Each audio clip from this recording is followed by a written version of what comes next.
வணக்கம். நான் இப்போ ஜாகிரதி அப்படிங்கிற பேரில் ஒரு யூடியூப் சேனல் ஒன்று ஸ்டார்ட் பண்ணியிருக்கேன்.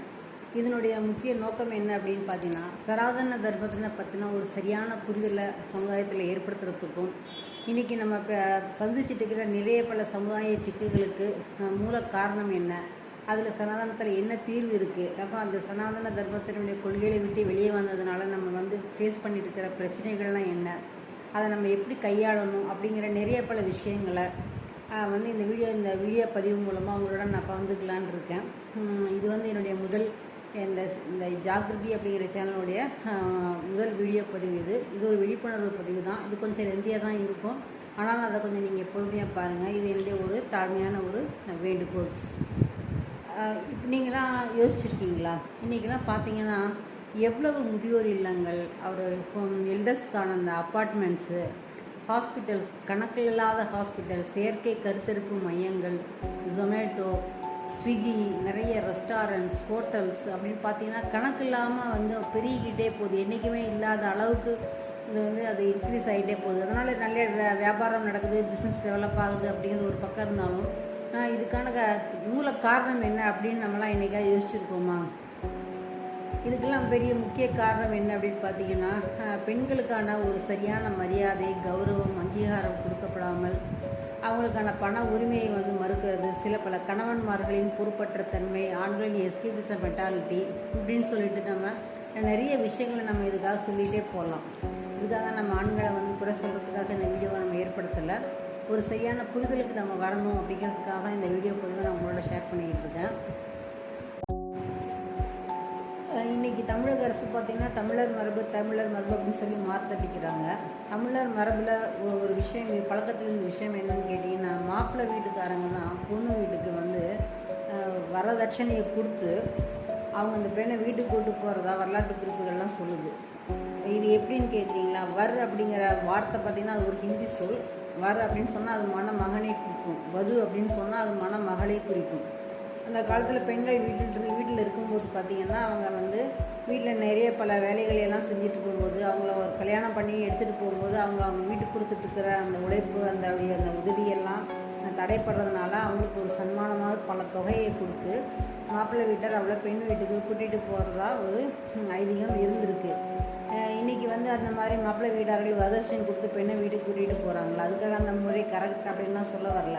இப்போ வரதட்சணை அப்படிங்கிற பேரில் ரிதன்யா போன்றவங்களோட வாழ்க்கையும் எத்தனையோ எண்ணிலடங்காத பெண்கள் இந்த வரதட்சணைங்கிற பிரச்சனையால் நிறைய பல சிக்கலுக்கு ஆளாகி தன்னோட உயிரே மாற்றிக்கிற அளவுக்கு போயிட்டு இருக்கிறாங்க. ஆனால் இது நம்ம மரபில் இருந்த விஷயம் என்ன அப்படின்னு சொன்னால், மாப்பிள்ளை வீட்டார் தான் பெண்ணுக்கு பெண் வீட்டாருக்கு வரதட்சணை கொடுத்து அவங்களை வீட்டுக்கு அழைச்சிட்டு போனதாக தமிழர் மரபு சொல்லியிருக்கு. அந்தப்பட்ட மரபுகளை இப்போ நம்ம கடைப்பிடிச்சிட்டு இருக்கிறோமா? ஒரு பெண் வீட்டில் இருக்கும்போது பார்த்தீங்கன்னு சொன்னால் ஒரு கணவனுக்கு மனைவியாக இருக்கிறது, அவருடைய குழந்தைகளை பேணுதல், குழந்தைகளை ஈண்டெடுத்தல், அவர்களை பேணுதல், உணவு சமைத்தல், வீட்டில் உள்ள முதியோர்களை அரவணைத்தல், அந்த வீட்டில் ஒரு நல்ல இணக்கத்தை ஏற்படுத்தி அனைவரும் மனதிலும் அமைதியை ஏற்படுத்துதல், இது மாதிரி நம்மளுடைய வீட்டினுடைய அந்த கலாச்சாரம், அந்த குடும்பத்தினுடைய பண்பாடு, இதை அடுத்த தலைமுறைக்கு கடத்திட்டு போகிறது, இப்படி ஆறுதல் சொல்கிறது, வீட்டில் ஒரு அமைதியை ஏற்படுத்துறது, இப்படி நிறைய விஷயங்களை பார்த்தீங்கன்னு சொன்னால் அவங்க எந்தவித எஃபர்ட்டுமே இல்லாமல் ரொம்ப ஈஸியாக லகுவாக அவங்க செஞ்சுட்டு போயிட்டு இருந்தாங்க. ஸோ அப்படி இத்தனை பொறுப்புகளையும் இலகுவாக செய்கின்ற அந்த பெண்ணை பார்த்து அவங்க இந்த சமூகம் சொல்கிற விஷயம் அவங்க வீட்டில் சும்மா இருக்கிறாங்க. ஸோ இதெல்லாம் கேட்டு நீங்கள் எப்படிங்க சும்மா இருக்கிறீங்க? இன்றைக்கு பெண்கள் அவங்களுடைய சுய கௌரவத்தை காப்பாற்றி கொள்ள, தங்களுடைய திறமைகளை வளர்த்து கொள்ள சிறுகடித்து பறக்க தொடங்கிவிட்டனர்.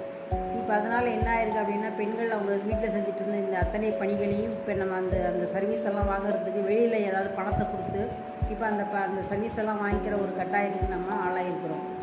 இதே வேலைகளை வெளியில் கொடுத்து நம்ம கொடுக்குற அத்தனை பணிகளுக்கான அந்த செலவை நம்ம வீட்டில் இருக்கிற அந்த பெண்களுக்கு கொடுக்குறோமோ அப்படின்னு சொன்னால் அந்த பணமோ அவளுக்கான அந்த சன்மானமோ உரிமையோ உரிமை தொகை கொடுக்கப்படுறதே கிடையாது. இப்போ இது பெண்களுக்கு நடக்கிற மிகப்பெரிய அநியாயம் இல்லையா? இப்போ அதுக்காக இந்த பெண்கள் வேலைக்கு போகிறது அப்படிங்கிற அந்த புதிய பரிமாணம் நான் தப்பு அப்படின்னு சொல்ல வரல. இதெல்லாம் நமக்கு என்ன பண்ணிகிட்டு இருக்கு அப்படின்னு சொன்னால், நம்ம பிரச்சனைகளை சமாளிக்க தான் கற்றுக் கொடுக்குதே தவிர, பிரச்சனைகளில் தான் நம்ம முழுமையாக வெளிவரத்துக்கான வழிகள் இதில் தான் நமக்கு கிடைக்கல. இன்னும் நம்ம பிரச்சனைகளோடு போராடிக்கிட்டு தான் இருக்கிறோம்.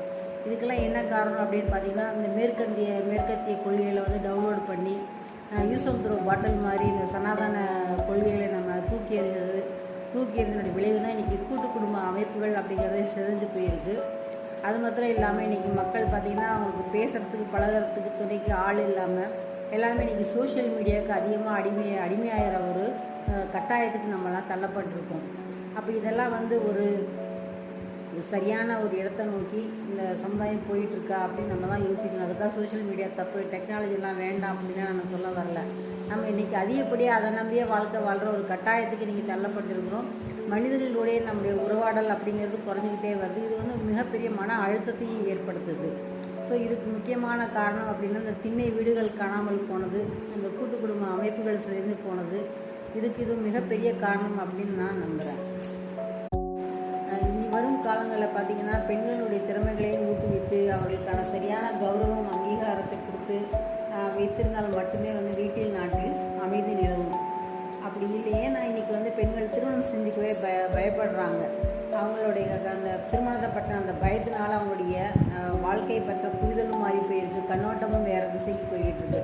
இப்போல்லாம் வந்து எக் ஃப்ரீசிங் அப்படிங்கிறத பட்டது எனக்கான ஒரு சிறந்த பாட்டில் வர வரைக்கும் நான் வெயிட் பண்ணுறேன், திருமணங்கள் பதத்துக்குள்ள நான் போக விரும்பலை அப்படின்னு சொல்லி எக் ஃப்ரீசிங் பண்ணிக்கிறது. அப்புறம் எனக்கான ஒரு பேஷன் லைஃப் ஸ்டைல் அப்படின்னு சொல்லி நாங்கள் பாட்டுக்கு சிங்கிளாகவே இருந்துக்கிறோம், இந்த திருமண பந்தத்தில் போய் மாட்டிட்டு முடிக்க வேண்டாம் அப்படிங்கிற ஒரு கட்டாயத்துக்கெல்லாம் வந்து அவங்க தள்ளப்பட்டிருக்கிறாங்க. அது வந்து ஒரு அழகாக நடக்க வேண்டிய அந்த நிகழ்வு அப்படிங்கிறது பார்த்திங்கன்னா மிகப்பெரிய ஒரு போராட்டத்தையும் மன அழுத்தத்தையும் ஏற்படுத்தக்கூடிய ஒரு உறவு முறையாக இன்றைக்கி திருமணங்கள் ஏற்பட்டுருக்கு. ஸோ இதனால் இன்றைக்கி பேசப்படுகிற நாளும் கூட தான் இதுக்கு வந்து